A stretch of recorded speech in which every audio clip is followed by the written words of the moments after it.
Assalamualaikum warahmatullahi wabarakatuh. My name is Citra, and directly, I am the first speaker. I will explain you about what is interlanguage analysis and what is error analysis. Okay, for the first, interlanguage analysis.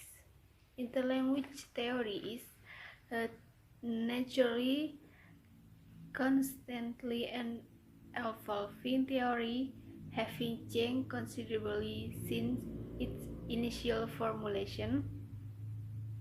The aim of this theory is basically to provide a brief and composite account of the interlanguage theory itself. And second is error analysis. Error analysis is learning, fundamentally a process that involves the making of mistake, misjudgment, miscalculation, and erroneous assumption from an important aspect of learning, virtually any skill or acquiring information. So when we first study like our target language, English as foreign language, when we the first study, we will make mistake out of this, not really, but this is very fact. If we making mistake for the first learning, right? It's like we didn't understand about what our teachers say, maybe the meaning of this or etc. Something was like this. Okay, for example, children learning their first language. He or she make mistake from the point of view of adult grammatical language, of course, because they use the first language, use as like English crazy maybe, or sometimes it's not use grammatical or grammar or Indonesian is tata bahasa. In the other words, learners will unavoidably make mistakes in the process of acquisition, are significant in providing the instructor or researcher. For the first is how language learned or acquired. Second, what strategy or procedure the learners.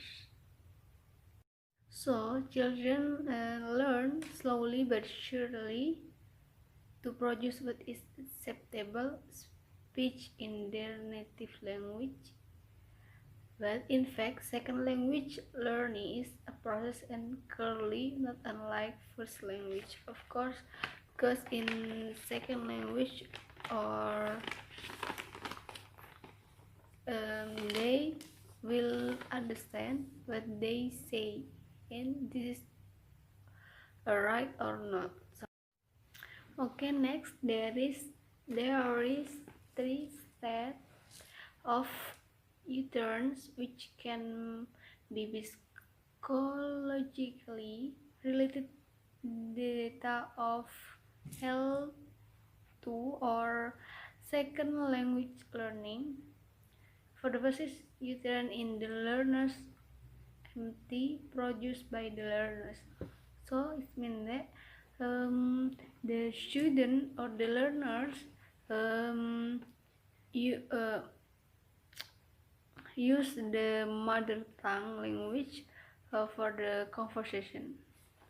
And the second is EL U-turns produced by the learners. Okay, the second is interlanguage U-turns produced by the learners. It means like the first I said, the aim of interlanguage is basically to provide a brief and composite account of the theory itself.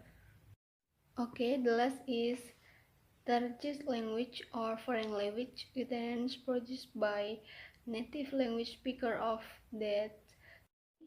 For example, it's like us in student of English department.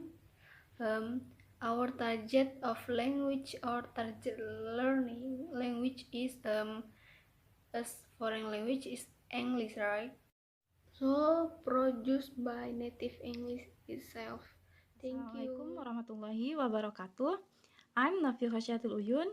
As the second speaker, will explain you about principles of interlanguage.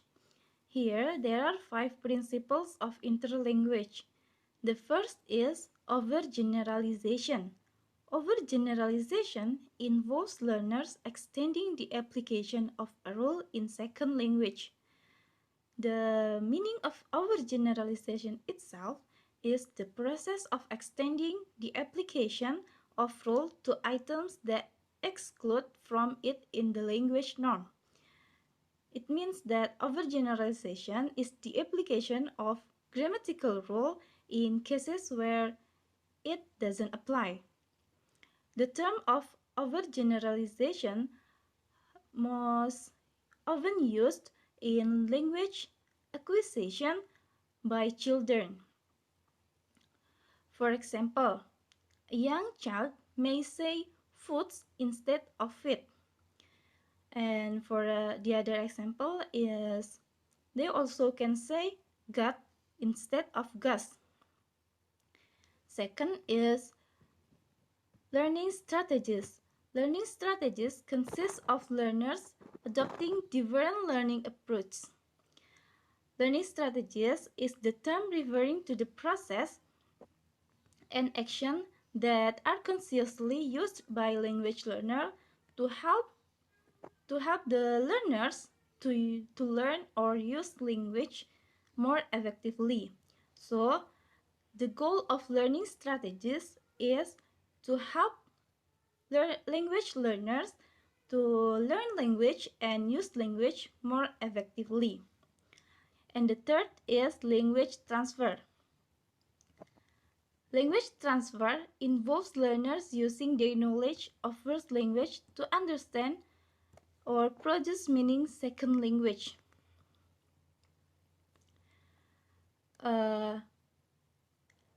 It means that language transfer is the application of linguistic features from one language to another language that produced by bilingual or multilingual speaker. The fourth is transfer of training. Transfer of training influences the learning of one skill has on the learning or performance of another. It means that transfer of training gives effect to the one skill to another skill. For example, transfer training will affect first language to second language. And the last is communication strategies. Communication strategies is the techniques that learners use to handle the problems during communication. Communication strategies is communication strategies help language learners to overcome the problems when they make communication or make conversation with another speaker. Okay, that's all for me. Thank you. And for the next, we'll explain by the third speaker. Assalamualaikum warahmatullahi wabarakatuh. Well, my name is Herman, and here I'm as the last speaker of this group. Actually, not too much that I'm going to explain, especially about the procedure of error analysis.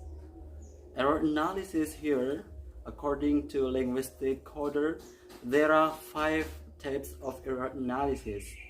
The first one is collection of a sample of learner language. The second one is identifications of error. And the third one, describing of error. The fourth, explanations of error. And the last one is evaluations of error. Well, here I would like to explain you one by one about collections of symbol of learning. Collection of symbol of learning, there are three. The first one is massive, second one is specific, and the last one is incidental sample. And specific sample, it means that large sample consisting several samples of language used for comprehensive list of error. And specific sample is one language sample from limited number of students. Then, in the last, incidental sample is one language sample by one single learners. Well, for the next is identifications of error. Identifications of error here. Sometimes it's difficult to recount the sentence because we are not sure what learners really mean to say. And compare learner's sentence with the normal or correct sentence in the teaching language. Sometimes straightforward, sometimes not. And sometimes learners' sentences are not perfect one. Well, for the third one is describing of error. Describing of error here, there are two. The first one is global error. The second one is local error. Global error, it means that prevents comprehensions in some parts of the message, thus hinder communications. And local error do not prevent understanding because there is only minor violations. For the fourth one is explanations of error. Explanation of error here, there are three. First one is evergradations error caused by trying to use a rule in context where it does not belong, such as regular verb and irregular verb. For the second one is development error. Error that reflect learners' understanding of the second language system itself. And the last is simplifications error, where elements of sentence are left out, such as where all the verbs have the same form regardless of problem. Have the same form regardless of persons, number of tense. Well, for the last one is evaluations of error. Evaluations of error here that we have to know is limitation of evaluations of error in error analysis. For example, like criteria of seriousness and intelligibility or acceptability of an error. So it is the evaluations of error. Maybe that's all from my explanation, especially for the 5 procedure in error analysis according to linguistic coder. And the last I say, Assalamualaikum warahmatullahi wabarakatuh.